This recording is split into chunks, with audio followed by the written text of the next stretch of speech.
नमस्कार दोस्तों, स्वागत है आपका हमारे YouTube चैनल पर। दोस्तों, आज हम इस वीडियो में उत्तराखंड एएनएम और जीएनएम नर्सिंग प्रवेश परीक्षा 2023 के संबंध में जानकारी प्राप्त करेंगे। दोस्तों, इस वीडियो में मैं आपको बताऊंगा कि इस फॉर्म को भरने के लिए क्या क्या रिक्वायरमेंट मांगी गई है, क्या क्या एलिजिबिलिटी मांगी गई है। साथ में हम सिलेबस को जानेंगे कि किस किस विषय से कितने प्रश्न पूछे जाएंगे, और साथ में फॉर्म फीस, एग्ज़ाम डेट, तो इस प्रकार के बहुत सारे क्वेश्चन हम इस वीडियोज़ में जाने वाले हैं। ठीक है। और अंत में मैं आपको बताऊंगा कि लास्ट ईयर बच्चों को कितने मार्क्स पर गवर्नमेंट कॉलेज मिल गया था, तो इस संबंध में भी हम इसमें जानकारी प्राप्त करेंगे। तो दोस्तों, बने रहिए इस वीडियो के साथ। आइए इस वीडियो को शुरू करते हैं। चलिए, सबसे पहले हम बात करते हैं कि ऑनलाइन आवेदन पत्र भरने की जो लास्ट डेट है वो कब तक है। तो आप 25 मई तक शाम 5 बजे तक इसका फॉर्म भर सकते हैं। ठीक है। फॉर्म भरना स्टार्ट हो चुका है, 2 तारीख से स्टार्ट हो चुका है, और 25 तारीख तक आप फॉर्म भर सकते हैं। ठीक है। इसके बाद प्रवेश पत्र की बात करें तो 1 जून को दिन में 2 बजे के बाद से आप अपना प्रवेश पत्र डाउनलोड कर सकते हैं। और अगर हम परीक्षा तिथि की बात करें तो 10 तारीख को शनिवार के दिन आपकी परीक्षा होगी। सबसे पहले 10 बजे से लेकर 12 बजे तक जीएनएम की परीक्षा होगी, और दिन में 2:30 बजे से 4:30 बजे तक एएनएम की परीक्षा होगी। 2 घंटे की परीक्षा होगी। ठीक है। देखिए, अब हम बात करते हैं पुरुष एवं महिला सीटों का अनुपात क्या होगा। देखिए, सबसे पहले हम जीएनएम की बात कर लेते हैं। ठीक है। तो जीएनएम की अगर मैं बात करूं तो 20% सीटें पुरुष अभ्यर्थियों के लिए आरक्षित होंगी। 20% कहने का मतलब है, अगर किसी कॉलेज में जीएनएम की 100 सरकारी सीटें हैं तो उसमें से 20 सीटें पुरुष अभ्यर्थियों के लिए रिजर्व होंगी और बाकी 80 सीटें महिला अभ्यर्थियों के लिए। ठीक है। ऐसे ही मैनेजमेंट कोटा, स्टेट कोटा, हर जगह ये फॉर्मूला अपनाया जाएगा। 20% सीटें जीएनएम में पुरुष अभ्यर्थियों के लिए रिजर्व होंगी। ठीक है। अगर मैं अब बात करूं एएनएम की, तो एएनएम का क्या हिसाब है। एएनएम में सारी सीटें महिलाओं के लिए ही आरक्षित होती हैं, यहाँ पुरुष अप्लाई नहीं कर सकते। ठीक है। तो आप इस बात को नोट कर लीजिएगा कि एएनएम के लिए पुरुष अभ्यर्थी एलिजिबल नहीं होते, वो अप्लाई नहीं कर सकते, सिर्फ जीएनएम में कर सकते हैं। 20% सीटें उनके लिए आरक्षित होती हैं। ठीक है। चलिए, अब हम बात करते हैं कि फॉर्म फीस कितनी होगी। ठीक है। फॉर्म फीस के बारे में बात करते हैं। तो अगर मैं फॉर्म फीस की बात करूं, एएनएम और जीएनएम दोनों के लिए अगर कोई अभ्यर्थी जनरल या फिर ओबीसी वर्ग से बिलोंग करता है तो उसकी फ़ीस पड़ेगी 1500 रुपये। ठीक है। चाहे वो एएनएम का फॉर्म डाल रहा हो या फिर जीएनएम का डाल रहा हो। अगर वही कोई बच्चा ईडब्ल्यूएस, एससी या फिर एसटी कैटेगरी से बिलोंग करता है तो उनकी फॉर्म फीस पड़ेगी 1000 रुपया। ठीक है। अब बात आती है कि अगर कोई बच्चा दोनों फॉर्म भरना चाहता है, एएनएम का भी और जीएनएम का, तो तब उसकी फ़ीस कितनी पड़ेगी। तो यदि कोई भी सामान्य वर्ग का या ओबीसी वर्ग का विद्यार्थी है और वो एएनएम और जीएनएम दोनों परीक्षा देना चाहता है तो उसे 1500 प्लस 1500 रुपये एएनएम के, 1500 रुपये जीएनएम की, मतलब कि कितने टोटल कितने हो गए, 3000 रुपये। ठीक है। तो 3000 रुपये उसकी फ़ीस पड़ेगी। ठीक है। उसका फॉर्म फीस होगा 3000 रुपये। और अगर कोई अभ्यर्थी ईडब्ल्यूएस, एससी या फिर एसटी कैटेगरी से है तो 1000 रुपये एएनएम के और 1000 रुपये जीएनएम के पड़ेंगे, मतलब कि टोटल 2000 रुपये उसको फॉर्म फीस देनी होगी। ठीक। देखिए, यहाँ एक महत्वपूर्ण सूचना दी गई है कि बाय द वे, जब आप ऑनलाइन रजिस्ट्रेशन कर रहे हैं, अपना फॉर्म फिलअप कर रहे हैं, तो हो सकता है कि कुछ चीज़ें गलत हो जाएं। कभी कभी हम इन्फॉर्मेशन गलत डाल देते हैं, या तो जहाँ से भी अगर हम फॉर्म वगैरह भरा रहे होते हैं साइबर कैफ़े से, तो वो भी कई बार गलत फॉर्म भर लेते हैं। तो ऐसी स्थिति में 25 मई से पहले, क्योंकि 25 मई लास्ट डेट है फॉर्म भरने की, तो 25 मई से पहले आप इसमें सुधार कर सकते हैं। चाहे आप कोई सूचना इसमें गलत डाल दें या फिर आपने गलत परीक्षा केंद्र चुन लिया हो, अगर आपको अपना परीक्षा केंद्र बदलना हो तो आप 25 मई से पहले इसमें बदलाव कर सकते हैं। इसके लिए आपको शुल्क पड़ेगा कितना, 200 रुपया। ठीक है। यहाँ पर दिया गया है कि आप चेंज कर सकते हैं ऑनलाइन माध्यम से, तो 200 रुपया आपको इसमें फ़ीस देनी पड़ेगी। ठीक है। देखिए, अब हम बात करते हैं इसमें आयु सीमा की। तो आयु सीमा आपकी क्या होनी चाहिए। अगर आप 31 दिसंबर 2023 तक न्यूनतम 17 वर्ष के हो जाते हैं तब आप एएनएम और जीएनएम दोनों के लिए अप्लाई कर सकते हैं। ठीक है। न्यूनतम आपकी उम्र होनी चाहिए 31 दिसंबर 2023 तक 17 वर्ष, और अधिकतम आपकी उम्र होनी चाहिए 35 वर्ष। ठीक है। देखिए, अब हम बात करते हैं प्रवेश परीक्षा में बैठने के लिए निम्न अर्हताएं होनी चाहिए। तो अर्हताएं मन कहने का मतलब है कि क्या क्या आपकी एलिजिबिलिटी होनी चाहिए। चलिए, अब इसमें बात कर लेते हैं कि कौन कौन इस परीक्षा को दे सकते हैं। तो सबसे पहले, अगर कोई अभ्यर्थी उत्तराखंड का मूल निवासी है, यहाँ का स्थायी निवासी है, तो वो इस फॉर्म को फिलअप कर सकता है। ठीक है, आगे इसमें दिया है कि स्थायी निवासी हो, साथ में हाई स्कूल 12 उसने यहीं से किया हो। तो देखिए हाई स्कूल 12 भी उसमें एक एलिजिबिलिटी है, लेकिन आप स्थायी निवासी हैं तो सीधे आप इसमें यहाँ का इस फॉर्म को भर सकते हैं। बात आती है कि अगर कोई अभ्यर्थी दूसरे राज्य से बिलोंग करता है, तो यहाँ पर एक बात आपको नोट डाउन करने वाली है कि अगर आप दूसरे राज्य के स्थायी निवासी हैं, तो यहाँ पर लिखा है कि ऐसे अभ्यर्थी जो उत्तराखंड राज्य के मूल या स्थायी निवासी नहीं हैं, लेकिन उन्होंने अपनी हाई स्कूल और 12th की परीक्षाएं उत्तराखंड के किसी भी स्कूल से, मान्यता प्राप्त स्कूल से उन्होंने अपने 10th और 12th किया हुआ है, तब वे इस परीक्षा को दे सकते हैं। लेकिन वो किसी भी प्रकार की आरक्षित सीट का दावा नहीं कर सकते। कहने का मतलब है कि अगर वो अभ्यर्थी EWS, OBC या फिर SC या ST से बिलोंग करता है, तो अगर वो किसी दूसरे राज्य का है तो उसे जनरल काउंट किया जाएगा। ठीक है, वो जनरल सीट पर फाइट करेगा। ठीक है, इस बात को आप नोट कर लीजिएगा अच्छे से।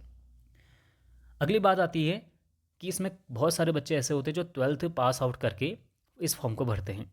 तो उनके लिए बात है, अभी जब आप फॉर्म इसमें फिलअप करोगे तो अभी आपका इंटरमीडिएट का रिजल्ट नहीं आया होगा। तो इसमें एक बात कही गई है कि जब आपकी काउंसलिंग होगी तो काउंसलिंग तक तो आपका रिजल्ट आ जाएगा।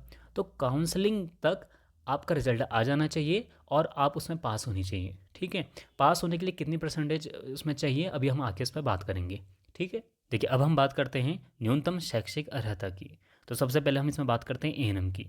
अगर आप A&M करना चाहते हैं तो आप 12th में, चाहे आप साइंस स्ट्रीम से बिलोंग करते हो या फिर आर्ट्स स्ट्रीम से, तो आप इस फॉर्म को भर सकते हैं। ठीक है, ये तो सभी को पता है, लेकिन इसमें एक चीज़ और आप याद रखिएगा कि अगर आपने NIOS से अपना 12th किया हुआ है, तो उसमें भी यहाँ दिया गया है कि आप चाहे साइंस से स्ट्रीम से बिलोंग करते हो या फिर कला विषय से, तो आप इस फॉर्म को भर सकते हो, चाहे आपने ओपन से ही 12th क्यों ना किया हो। ठीक है, कन्फ्यूजन होता है JNM के लिए। कई लोग कहते हैं कि JNM सिर्फ साइंस स्ट्रीम वाले ही कर सकते हैं, आर्ट्स वाले नहीं कर सकते। लेकिन जो इनका प्रोस्पेक्टस आया हुआ है, प्रोस्पेक्टस में इन्होंने साफ साफ कहा है कि अगर किसी अभ्यर्थी को JNM करना है तो 12th में सबसे पहले तो उसकी परसेंटेज होनी चाहिए 40%। ठीक है, वो 40% प्लस हो तभी वो JNM का फॉर्म भर सकता है। दूसरा यहाँ बात की गई है, देखिए आप यहाँ पढ़ सकते हैं कि JNM हेतु न्यूनतम 40% अंकों के साथ 12th की परीक्षा कला विषय, मतलब कि अगर कोई अभ्यर्थी कला विषय मतलब कि आर्ट्स स्ट्रीम से है और उसके जो विषय हैं, अगर देखिए हम समाजशास्त्र, राजनीति शास्त्र, अर्थशास्त्र, इतिहास, भूगोल, तो इस प्रकार के उसके सब्जेक्ट हैं, तो वो भी JNM का फॉर्म भर सकता है, बशर्ते यहाँ पर एक शर्त रखी गई है कि उसकी 12th में अंग्रेजी होनी चाहिए, या फिर अंग्रेजी उसके मुख्य विषय के रूप में होनी चाहिए, या फिर वैकल्पिक विषय के रूप में उसकी अंग्रेजी होनी चाहिए। कहने का मतलब है कि 12th में उसकी अंग्रेजी होनी चाहिए। अगर कोई संस्कृत वाला है तो वो इस फॉर्म को, JNM के फॉर्म को नहीं भर सकता। ठीक है, 12th में उसकी अंग्रेजी होनी चाहिए, या फिर मुख्य विषय के रूप में हो, या फिर ऑप्शनल के रूप में हो। ठीक है, और जो साइंस वाले हैं, साइंस स्ट्रीम वाले तो फॉर्म भर ही सकते हैं। जिन्होंने भौतिक विज्ञान, रासायनिक विज्ञान या फिर जीव विज्ञान, साथ में गणित वगैरह से भी अगर 12th किया है तो आप इस फॉर्म को भर सकते हो। आपके लिए भी शर्त यही है कि अंग्रेजी विषय से आपको उत्तीर्ण होना चाहिए। ठीक है, आपकी 12th में अंग्रेजी विषय इंग्लिश होनी चाहिए। ठीक है, इसके अलावा और भी चीज़ें हैं। इसमें ये भी कहा गया है कि अगर आपने ओपन NIOS से फॉर्म भरा हुआ है तो 12th में, चाहे आप कला विषय से हो, देखिए साफ साफ यहाँ में लिखा है, चाहे आप कला विषय से हो या फिर साइंस विषय से हो, तो आप इस फॉर्म को भर सकते हो, बशर्ते आपके 40% प्लस मार्क्स इसमें आने चाहिए। ठीक है, और इसके बाद इसमें जो महत्वपूर्ण जानकारी है, ये देखिए यहाँ पर मैंने आपको बता दिया कि 1500 रुपये आपको A&M के लिए, 1500 रुपये JNM के लिए देने पड़ेंगे, टोटल 3000 रुपये तो यहाँ पर साफ साफ कहा गया है। इसके साथ ही अब हम बात करते हैं आरक्षण संबंधी नियम। तो आरक्षण मैंने आपको पहले ही बता दिया कि आरक्षण का लाभ सिर्फ उन्हीं लोगों को मिलेगा जो उत्तराखंड राज्य का मूल या स्थायी निवासी होगा, वही आरक्षण का लाभ ले सकता है। ठीक है, देखिए अब हम बात करते हैं कि A&M और JNM नर्सिंग प्रवेश परीक्षा के लिए परीक्षा कार्यक्रम क्या होगा, मतलब कि किस किस विषय से आपके प्रश्न पूछे जाएंगे। तो सबसे पहले हम बात करते हैं A&M की। किसकी? A&M की बात करते हैं। ठीक है, यहाँ पर JNM दिया गया है, ये JNM यहाँ पर नहीं होना चाहिए, थोड़ा हो सकता है मिसप्रिंट हो गया हो। तो A&M के लिए आपका 100 मार्क्स का पेपर होगा, और 100 मार्क्स में आपका क्या क्या प्रश्न पूछे जाएंगे, किस किस विषय से प्रश्न पूछे जाएंगे, चलिए देख लेते हैं। हिंदी आपकी पूछी जाएगी 20 मार्क्स की। ठीक है, इसके बाद गणित आपकी पूछी जाएगी 20 मार्क्स की। ये जो गणित पूछी जाती है बहुत छोटे लेवल की, मतलब बहुत निम्न लेवल की पूछी जाती है, तो इसमें आपको ज़्यादा बर्डन लेने की ज़रूरत नहीं है। इसके बाद 20 नंबर की विज्ञान पूछी जाएगी। आप इसकी भी बिल्कुल टेंशन मत लीजिए, जो भी आर्ट्स स्ट्रीम के बच्चे हैं, मैं आपको विज्ञान की बहुत अच्छे से तैयारी करा दूंगा। इसमें 1 महीने में हम बहुत अच्छे से तैयारी कर लेंगे। और अगला है सामान्य अध्ययन या फिर सामान्य ज्ञान, मतलब कि जीके। तो जीके के 40 क्वेश्चन पूछे जाएंगे। इसमें उत्तराखंड के क्वेश्चन भी होते हैं और करंट अफेयर और नेशनल और इंटरनेशनल, इस प्रकार से सारे जीके पूछी जाती है। तो इसकी भी हम बहुत अच्छे से तैयारी करेंगे। आगे मैं इसमें बहुत सारी वीडियोस देने वाला हूँ। आप अगर हमारी वीडियोस को देखेंगे तो आप इतना कंफर्म आइए कि आपकी सरकारी सीट तो आराम से निकल जाएगी। ठीक है, तो इसका आप ज़्यादा बर्डन मत लेना, ज़्यादा टेंशन मत आना कि कैसे होगा, मैं आपको सारी तैयारी करा दूंगा। ठीक है, देखिए इसके बाद हम बात करते हैं जीएनएम की। यहाँ पर एएनएम दिया गया है, ये गलत है, ये होना चाहिए क्या, जीएनएम। ठीक है, तो जीएनएम का क्या क्या सिलेबस है, किस किस विषय से कितने प्रश्न पूछे जाएंगे, आइए देख लेते हैं।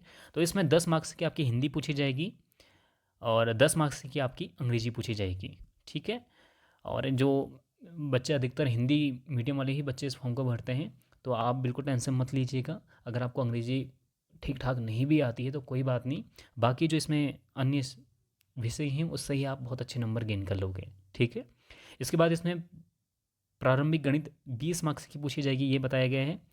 तो इसमें भी आपको मैं बता रहा हूँ कि 20 में से 10 प्लस मार्क्स आप आराम से ले आएंगे, उसकी भी आप टेंशन मत लेना। ठीक है, इसके बाद इसमें सामान्य विज्ञान पूछा गया है 30 मार्क्स का।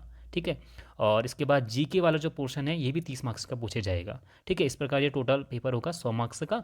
और आपको कितनी कट ऑफ लानी है कि आपको सरकारी कॉलेज मिल जाए, इस पर भी अभी हम बात करेंगे। ठीक है, कि आगे यहाँ दिया गया है कि आपका जो ये पेपर होगा ये ऑब्जेक्टिव टाइप का होगा। एक प्रश्न पूछा जाएगा, उसके नीचे उसके 4 ऑप्शन दिए जाएंगे, आपको एक क्वेश्चन इसमें एक आंसर उसमें सेलेक्ट करना होगा। पूरा पेपर आपका 100 मार्क्स का होगा। ठीक है, ये मैंने आपको बता ही दिया। और इसके साथ ही इसमें ये भी बताया गया है कि जो पेपर होगा अंग्रेजी और हिंदी दोनों भाषाओं में बनाया जाएगा। ठीक है, और इसमें ऋणात्मक अंक की पद्धति लागू नहीं होगी।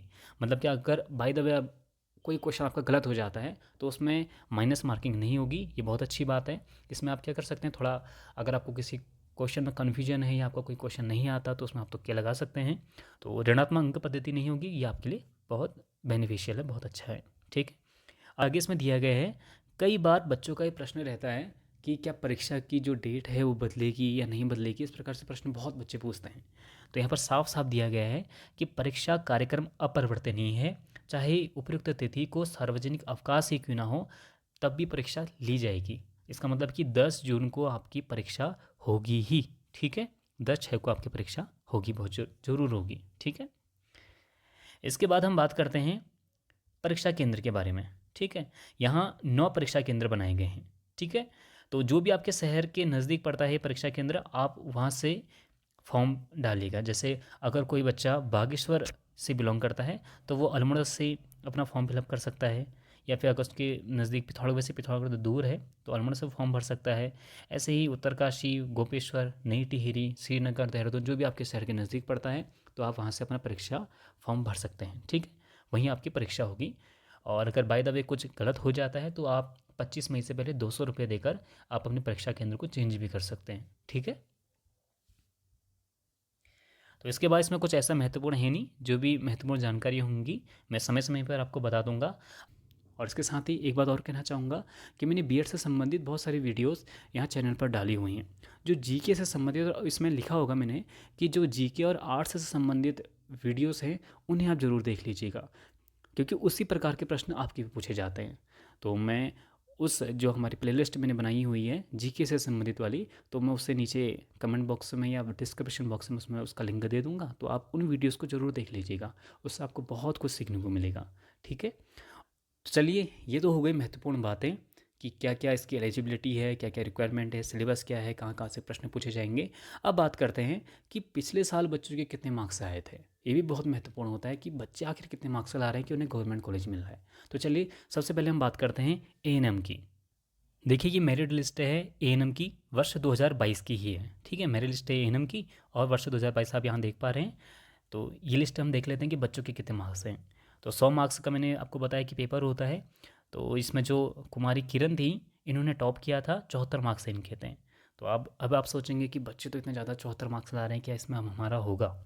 तो अब देखिए मैं सीधे अरे 100 रैंक वाले बच्चे के पास जाता हूँ, ठीक है।